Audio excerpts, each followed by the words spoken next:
السلام علیکم ورحمۃ اللہ وبرکاتہ۔ اعوذ باللہ السمیع العلیم من الشیطان الرجیم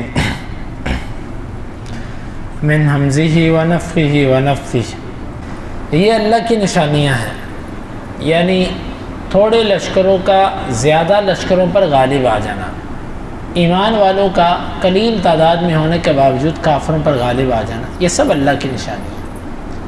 ہم آپ پر ان کو پڑھ پڑھ کر سناتے ہیں۔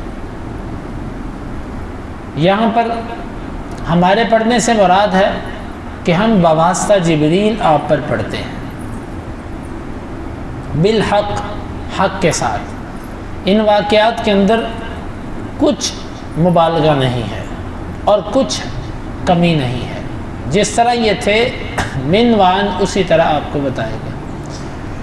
وَإِنَّكَ لَمِنَ الْمُرْسَلِينَ، اور بے شک آپ یقیناً رسولوں میں سے ہیں۔ تِلْكَ الرُّسُلُ فَضَّلْنَا بَعْضَهُمْ عَلَىٰ بَعْضٍ، یہ رسول ہیں، ہم نے ان میں سے بعض کو بعض پر فضیلت دی۔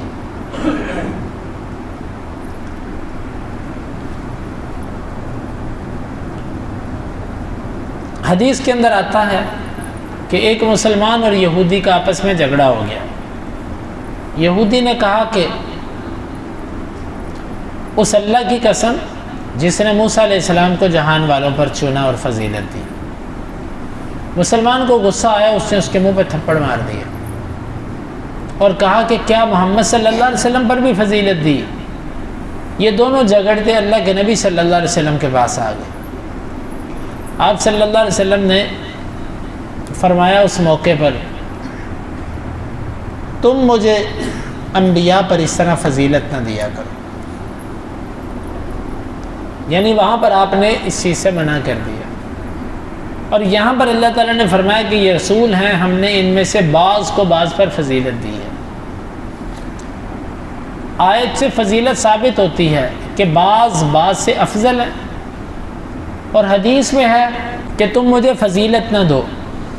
دونوں میں تطبیق کیا ہے؟ دونوں میں تطبیق یہ ہے کہ اس طریقے سے مجھے باقی نبیوں پر فضیلت نہ دو کہ دوسرے انبیاء کی توہین ہوتی ہو۔ کیونکہ جو مسلمان اور یہودی کا جھگڑا ہوا تھا نا، وہ ایک ایسا ہی انداز تھا کہ اس میں موسیٰ علیہ السلام کے مقام کو مسلمان جو ہے وہ اس وقت اللہ کے نبی صلی اللہ علیہ وسلم کے مقابلے میں غصے کی حالت میں گرانا چاہتا تھا، اور آپ نے اس خاص موقع پر فرمایا تھا کہ تم مجھے نبیوں پر یوں فضیلت نہ دیا کرو۔ فضیلت تو ثابت ہے، لیکن جس طریقے سے تم فضیلت دے رہے ہو لڑ جھگڑ کے، دوسروں کی توہین کر کے، اس طریقے سے مجھے فضیلت نہ دو۔ لہٰذا یہ جو شرکیہ اشعار ہیں، یہ سرب کے والی سارے نبی تیرے در کے سوالی، کہ سارے نبی تیرے سے سوال کرتے ہیں۔ حالانکہ سارے نبی کس سے سوال کرتے ہیں؟ اللہ تعالیٰ سے۔ ہمیشہ نبیوں نے اللہ سے مانگا، لیکن یہ دیکھیں یہ لوگ انبیاء کی طرف شرک کی نسبت کرتے ہیں، اور اللہ کی قسم یہ انبیاء کی طرف شرک کی نسبت کر کے بھی کہتے ہیں کہ ہم عاشق رسول ہیں۔ یہ کتنا بڑا ظلم ہے کہ سارے نبیوں کو کہہ رہے ہیں، ان پر الزام لگا رہے ہیں، تہمت لگا رہے ہیں کہ یہ سارے نبی آپ سے مانگتے ہیں۔ یہ توہین والا انداز ہے کہ سارے نبیوں کو اللہ کے نبی صلی اللہ علیہ وسلم کا سوالی بنا دیا، حالانکہ سب نبی اللہ سے مانگتے۔ وگرنہ آپ نے خود فرمایا کہ انا سید ولد آدم ولا فخرا، میں آدم کی اولاد کا سردار ہوں گا، اس بات پہ کوئی فخر نہیں۔ خود آپ نے فرمایا میں سردار ہوں، تو اس کا مطلب ہے کہ آپ سب سے افضل ہیں۔ اور آپ صلی اللہ علیہ وسلم نے فرمایا کہ اللہ تعالیٰ کے پاس ایک مقام ہے وسیلہ، مقام محمود جو ہے، میں اللہ تعالیٰ سے دعا کرتا ہوں کہ اللہ تعالیٰ وہ مقام مجھے عطا کرے گا۔ تو یہ ساری فضیلت آپ نے اپنی خود بھی بتائی ہے، لیکن آپ نے اس پر فخر اور غرور اور تکبر اور ایسا انداز اختیار نہیں کیا جس سے دوسرے انبیاء کی توہین ہوتی ہے۔ تو خلاصہ یہ نکلا، اس حدیث کا معنی یہ ہے، ایسے مجھے فضیلت نہ دو باقی نبیوں پر کہ باقی نبیوں کی سے توہین ہوتی ہے۔ منہم من کلم اللہ، ان میں سے بعض نبی وہ ہیں جن سے اللہ نے کلام کی، جیسے موسیٰ علیہ السلام، اللہ تعالیٰ نے ان سے طور پہاڑ پہ ملاقات کی، کلام کی بغیر کسی واسطے کے، اس سے اللہ تعالیٰ کی صفت کلام بھی ثابت ہوئی۔ بہت سارے لوگ اللہ تعالیٰ کی صفت کلام کو مانتے ہی نہیں، وہ کہتے ہیں جی اللہ کلام ہی نہیں کرتا۔ کیوں؟ وہ کہتے ہیں جی اگر ہم کہیں کہ اللہ تعالیٰ بولتا ہے تو اس کا مطلب ہے کہ اللہ بولتا اور پھر چپ بھی ہوتا ہے، تو اللہ کی تو ہر صفت دائمی ہے، تو اللہ چپ بھی ہو جاتا ہے اور بولتا بھی ہے۔ اس طرح کی واہیات، اور در حقیقت یہ اس فلسفے اور اس جو انہوں نے علم کلام سیکھا یونانیوں سے، یہ نحوست ان کی ان پر پڑی ہے۔ اللہ تعالیٰ کی صفت کلام کے یہ قائل نہیں ہیں، اور جو مانتے ہیں صفت کلام کو وہ کہتے ہیں کہ کلام نفسی ہے، کلام لفظی نہیں ہے، یعنی اللہ تعالیٰ دل میں بات کرتا ہے، نفس میں بات کرتا ہے، بولتا نہیں ہے۔ اچھا ہمیں کیسے پتہ چلے گا کہ اللہ نے یہ نفس میں کلام کی ہے؟ وہ کہتے ہیں اللہ تعالیٰ جو نفس میں سوچتا ہے نا، جو کلام کرتا ہے، اس کو اللہ تعالیٰ ایک جگہ پہ مخلوق بنا دیتا ہے، یعنی لکھ دیتا ہے کاغذ پہ یا لوح محفوظ پہ لکھ دیتا ہے، نقش کر دیتا ہے، اس سے پڑھا جاتا ہے، اللہ خود نہیں بولتا۔ یہ وہ گمراہی ہے جو ان لوگوں کے عقائد کے اندر پائی جاتی ہے۔ اور یہ لوگ کون ہیں؟ یہ اشاعرہ ماتریدیہ، ہمارے قرب و جوار میں پائے جانے والے لوگ جو آج کل اپنا نام بدل چکے ہیں۔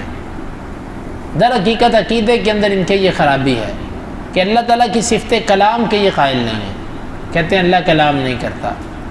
تو یہاں پر اللہ تعالیٰ نے موسیٰ علیہ السلام سے کلام کی، اور یہاں پر فرمایا منہم من کلم اللہ ورفع بعضهم درجات، اور بعض کے درجوں کو بلند کیا، یعنی ہمارے نبی صلی اللہ علیہ وسلم۔ وآتینا عیسی ابن مریم البینات، اور عیسی ابن مریم کو ہم نے واضح نشانیاں دیں، ان کی نبوت پر جو نشانیاں تھیں۔ من بعد ما وأیدناہ بروح القدس، روح قدس سے مراد جبریل ہے، ہم نے جبریل کے ساتھ ان کی تائید کی، حفاظت کی جب ضرورت، کیونکہ سارے یہودی عیسیٰ علیہ السلام کے قتل کرنے کے درپے تھے۔ اللہ تعالیٰ نے جبریل امین کے ساتھ ان کی حفاظت بھی کی اور معجزات بھی ان سے سرزد کروائے۔ وَلَوْ شَاءَ اللَّهُ مَا اقْتَتَلَ الَّذِينَ مِن بَعْدِ مَا جَاءَتْهُمُ الْبَيِّنَاتُ، اللہ تعالیٰ نے فرمایا کہ واضح نشانیاں آنے کے بعد بھی عیسیٰ کو انہوں نے نہیں مانا۔ اگر اللہ چاہتا تو وہ آپس میں پھر لڑتے نہ، یہودی عیسائی اور مسلمان اور کافر آپس میں لڑتے نہ، یعنی اللہ تعالیٰ سب کے دلوں میں زبردستی اسلام داخل کر دیتا۔ ولیکن اختلفوا، لیکن انہوں نے اختلاف کیا، یعنی اللہ نے نہیں چاہا، اللہ نے اختیار دیا۔ اگر اللہ تعالیٰ زبردستی بندوں کو مسلمان کرنا چاہتا تو کوئی ایک بھی کافر نہ رہتا، اللہ تعالیٰ نے زبردستی نہیں کی، اسی وجہ سے لوگوں نے اختلاف کیا۔ اختلاف کیسے کیا؟ فَمِنْهُمْ مَنْ آمَنَ وَمِنْهُمْ مَنْ كَفَرَ، ان میں سے کچھ ایمان لے آئے اور کچھ نے کفر کر دیا، یہ اختلاف تھا۔ واضح نشانیاں آنے کے بعد اختلاف کیسے ہوتا ہے؟ دلائل اور نشانیاں آنے کے بعد تو اختلاف ختم ہوتا ہے، اور اللہ تعالیٰ فرماتا ہے نشانیاں آئیں تو انہوں نے اختلاف کیا۔ اس کی وجہ یہ ہے کہ جب کوئی نشانیوں کو نہ مانے پھر اختلاف ہوتا ہے، جب مان لے تو پھر اختلاف نہیں رہتا۔ وَلَوْ شَاءَ اللَّهُ مَا اقْتَتَلُوا، پھر انہوں نے آپس میں لڑائی بھی کی، اگر اللہ چاہتا تو وہ آپس میں لڑتے بھی نہ۔ وَلَكِنَّ اللَّهَ يَفْعَلُ مَا يُرِيدُ، لیکن اللہ تعالیٰ جو چاہتا ہے وہ کرتا ہے۔ یعنی یہاں پر ان لوگوں کے عقائد پر بھی رد ہے جو جبریہ اور قدریہ ہیں، جو یہ کہتے ہیں کہ اللہ تعالیٰ نے سب کچھ زبردستی ہمارے اوپر نافذ کر دیا۔ اگر اللہ تعالیٰ زبردستی نافذ کرتا تو کوئی بھی کافر نہ ہوتا، سب کے سب مسلمان ہوتے۔ اللہ نے جبراً کچھ بھی نافذ نہیں کیا۔ ہاں جو تم کرنا چاہتے ہو اللہ نے وہ لکھ دیا پہلے سے، یہ نہیں کہ تم اللہ کا لکھا ہوا کر، تمہیں کیا پتہ اللہ نے لکھا کہ نہیں لکھا۔ اکثر لوگ کہتے ہیں جی اللہ نے لکھا ہوتا تو میں نماز پڑھتا، بھائی تمہیں کیسے پتہ ہے کہ اللہ نے لکھا ہوا تم نے نہیں پڑھی؟ خود نہیں پڑھتے اور پھر بعد میں الزام تقدیر کو دے دیتے ہو۔ تم نے نہیں پڑھنی تھی، اللہ نے یہ لکھا اس نے نماز نہیں پڑھنی، اللہ نے یہ نہیں لکھا تو نماز نہیں پڑھنی، تو نے خبردار تو نے نماز پڑھی، یہ نہیں لکھا، بلکہ یہ لکھا ہے یہ نماز نہیں پڑھے گا، یعنی خبر دی ہے، حکم جاری نہیں کیا۔ جبر تب تھا جب اللہ حکمن کہتا کہ تو نماز نہیں پڑھے گا، بلکہ اللہ نے یہ تو بتایا کہ اس سے نماز نہیں پڑھنی اپنے کامل علم کی بنیاد پہ، تو یہ کوئی جبر نہیں ہے۔ اللہ رب العالمین سے دعا ہے اللہ تعالی ہمیں ان آیات کو سمجھنے کی اور عمل کی توفیق عطا فرمائے۔